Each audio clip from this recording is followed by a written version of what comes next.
En nuestros estudios se encuentra el señor José Naupari, asesor externo del Jurado Nacional de Elecciones, quien nos explicará mejor, de manera mucho más didáctica, lo que está ocurriendo y por qué este pronunciamiento y este rechazo del jurado tan tajante a lo que se discute en el Parlamento en este momento. Bienvenido, gracias por estar con nosotros.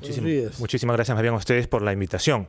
Bueno, efectivamente, el Jurado Nacional de Elecciones, no solamente respecto a esta tercera versión del proyecto de dictamen que se está debatiendo ahora, sino desde la primera versión que se dio en enero, mostró su posición en contra de las tres cosas que viene proponiendo el proyecto de dictamen. Uno, incrementar de 5 a 7 el número de miembros del Jurado Nacional de Elecciones, crear justamente los jurados electorales descentralizados permanentes y efectivamente la creación de estas dos salas en el seno, digamos, del Pleno del Jurado de Elecciones. Comencemos eventualmente por lo último.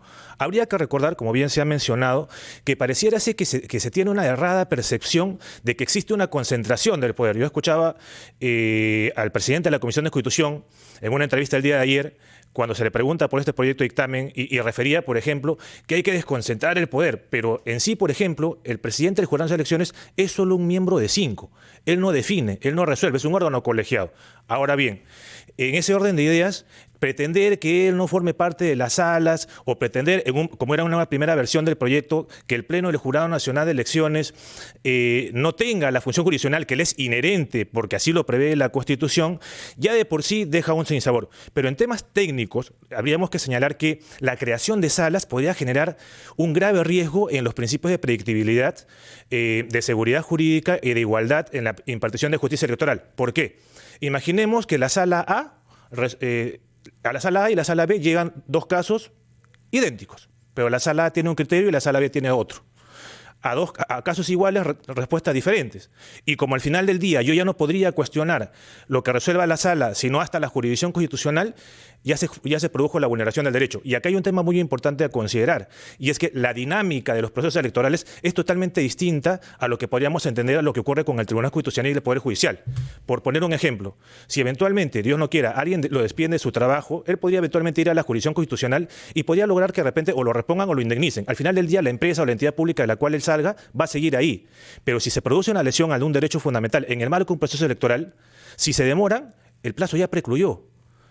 Y le van a decir, bueno, pudiste haber tenido razón, pero ya no puedo tutelar tu derecho. ¿No cree usted entonces que lo que motiva a la Comisión de Constitución, sobre todo a los autores de esta propuesta, es descentralizar el poder? ¿Cuál es el motivo entonces que llevaría a la Comisión de Constitución a discutir estos cambios con la urgencia con la que se está discutiendo? Porque ellos lo que dicen es que se tiene que garantizar la confiabilidad y la credibilidad del jurado frente a la posibilidad de nuevos comicios. Claro, pero ahí, por ejemplo, también tendríamos que tomar en consideración que justo el informe del cual ustedes han dado cuenta, este estudio de The Economist, pese a la situación, digamos, sombría en la que colocan al Perú, 8.5 sobre 10 está relacionado al indicador de procesos electorales y pluralismo. ¿Quién está a cargo de los procesos electorales y de garantizar el pluralismo político? ¿Acaso no son los organismos del sistema electoral? Entonces, ¿realmente hay una crisis de legitimidad, si se quiere, o de credibilidad en el sistema electoral que haya decaído de un año para otro? No. Entonces, ¿cuál es ese motivo entonces si descartamos el problema de credibilidad?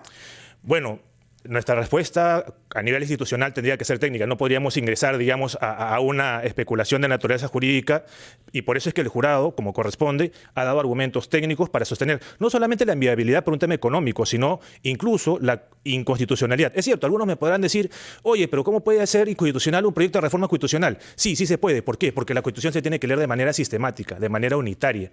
No puede leerse de manera aislada. Y la Constitución se basa sobre la base de principios, como en el caso de incrementar de 5 a 7. ¿Qué explica que existan 5 en principio, ¿no? La representación plural, cada uno coloca un miembro. Entonces, pluralismo y representación equitativa. Si yo digo que va a haber 2 representantes de universidades públicas y 2 representantes de universidades privadas, ¿qué es lo que voy a terminar haciendo? Si coloco a 2 en una sala y a otros 2 de la otra, simplemente los representantes de una sola fuente de origen de los miembros del jurado va a poder decidir el criterio interpretativo en cada sala, y no le va a interesar lo que eventualmente pueda ser la posición o del representante del Ministerio Público o del representante de los colegios de abogados, porque ellos al final del día harían mayoría. Es más, si sumamos en un pleno de 7, ellos serían 4 de 7. En palabras sencillas, ¿cómo perjudicaría esto el resultado de un proceso electoral? Si no le va a aportar legitimidad y lo que se busca supuestamente es eso, ¿cuál sería el problema? Mayor, por ejemplo, una demora en el conocimiento de los resultados, demora o... no sé, usted es el especialista, díganos en la práctica y con argumentos técnicos, que es lo que ha venido a defender, ¿cuál sería el prejuicio para la manera en que hoy por hoy están organizados los jurados electorales? Claro, ciertamente, uno es efectivamente el tema del riesgo de predictibilidad. Si yo no tengo predictibilidad, ¿qué genero? Dudas sobre justamente los resultados, porque me van a decir, oye, ¿por qué una sala excluyó al candidato A y no excluyó al candidato B, la otra sala, pese a que el supuesto era distinto? Ah, ya, si hubiese participado el otro candidato, en consecuencia, de repente el resultado hubiese sido distinto. Y termino justamente mermando una credibilidad que se ha venido forjando, pese a las campañas de fake news que han habido los organismos del sistema electoral.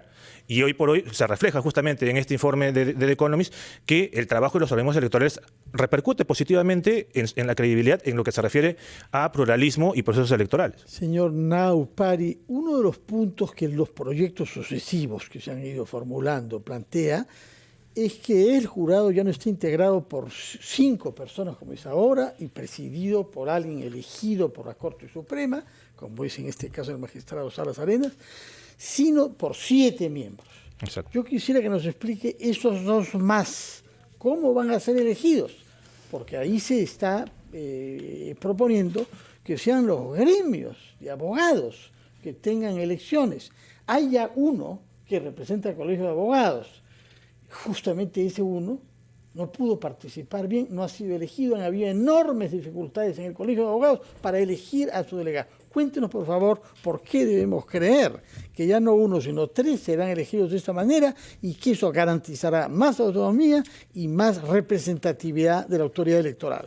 Claro, bueno, primero que ciertamente habría que señalar que esa primera versión del proyecto de dictamen que planteaba que sean elegidos 3 representantes de parte del Colegio de Abogados, sí, se cambió y se ha reemplazado ahora para que sean 2 representantes de universidades públicas y 2 representantes de universidades privadas. Sí. Pero independientemente de ello, ¿por qué estimamos que se afecta la representación plural en la conformación del Pleno?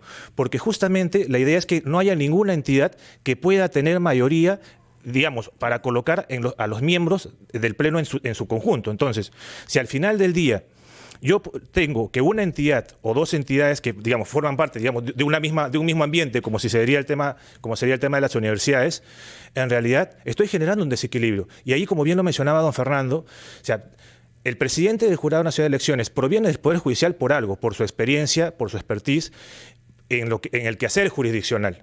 Por eso no solamente lo integra, sino que lo preside. Y porque al final del día el Jurado Nacional de Elecciones ejerce función jurisdiccional. El Pleno del Jurado Nacional de Elecciones, digamos, tiene otras funciones, pero su función, digamos, medular es la función jurisdiccional. Y tiene que tener, digamos, la guía, ¿no?, el faro de alguien que provenga justamente del quehacer jurisdiccional. Muchas gracias por sus explicaciones técnicas, pero importantes, Mario, sí, ¿no? Sí, tema que seguramente dará que hablar y vamos a ver en qué concluye la discusión en la Comisión de Constitución esta mañana. Exacto, y vienen 2 temas más electorales también, que está el tema de la renovación parcial y el tema del proyecto de dictamen relacionado con el voto de las personas privadas de su libertad sin sentencia. Vamos a ver qué termina la Comisión de Constitución. Gracias, señor Naupari. Gracias por su presencia, señor Naupari. Muy buenos días, son las 9 puntos, más bien las 9:01. Nos vamos a la pausa con los titulares de la hora y los anunciantes de RPP.